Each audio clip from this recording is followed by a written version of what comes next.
Call of the night, call of the night, call of the night. You and I have some history. And after a year, it's time to revisit. With the trailer of Season 2 releasing and more information coming out, I thought it would be a pretty good video idea to decide if I was right or not. Because a year ago, I did make a video predicting what the second season could be about. But if I'm being honest, you guys, this is a filler video. Just something quick to get out because, you know, consistency all year. But if this video does good, I'll actually make some quality Call of the Night content. Anywho, enjoy this video. So, about a year ago, I made a video talking about the second season of Call of the Night and what it possibly could contain. But at the time, we barely had any information about a second season, so most of it was just me spitballing theories with no real basis. But here we are now with a second season very quickly approaching, and a lot more information about this series revealed. Today we're going to be figuring out if I was on to something in this video or if I was on something in this video. Subscribe. It's difficult to tell what exactly the second season will cover, but assuming it's around the same 46 chapter range as before, as stated above, Anko Uguisu is going to be a golden character this season. Firstly, my statement about Anko Uguisu. Was I correct? Now yes, I was correct about this. As we can see from not only the cover of Season 2, but also various moments in the Season 2 trailer, Anko Uguisu is shown very often. We can't assume that she is going to be a prominent figure this season. That's one for one.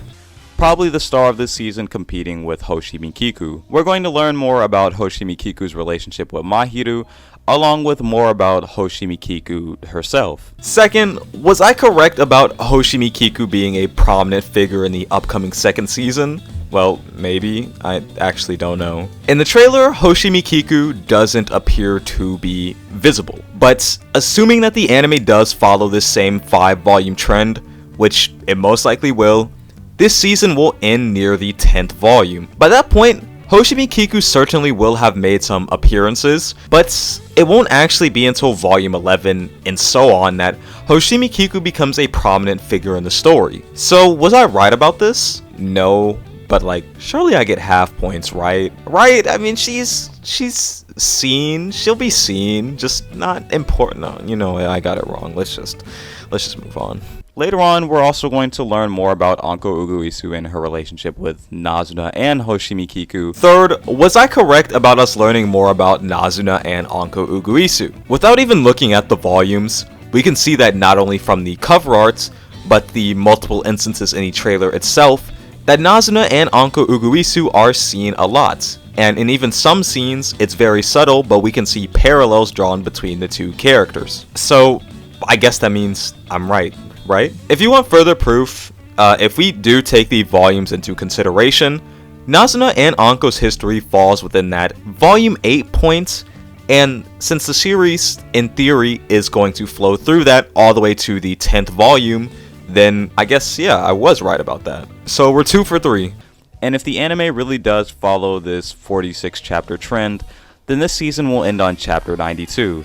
And chapter 92 is one of my favorite Call of the Night chapters. Ko is shot while protecting Anko Uguisu from killing herself.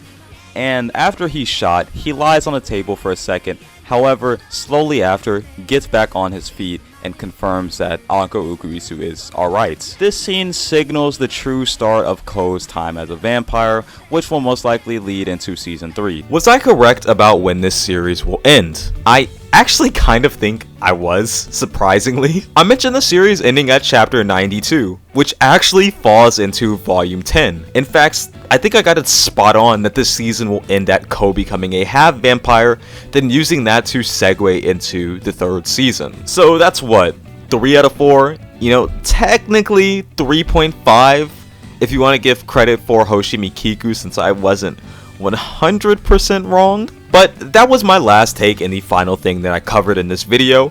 And if I'm being completely honest, I'm actually surprised at how much of this I got right. It's very difficult to estimate just how much of something an anime will cover, because there's only so much you can fit into, what, 12, 13 episodes? But for the most part, it seems like my information aligns, so that deserves a sub, you know. If I did get something wrong in this video that you guys want to address in the comments, feel free to. I will be responding to hopefully a lot of you guys. And with that said, I'll see you all in my next one.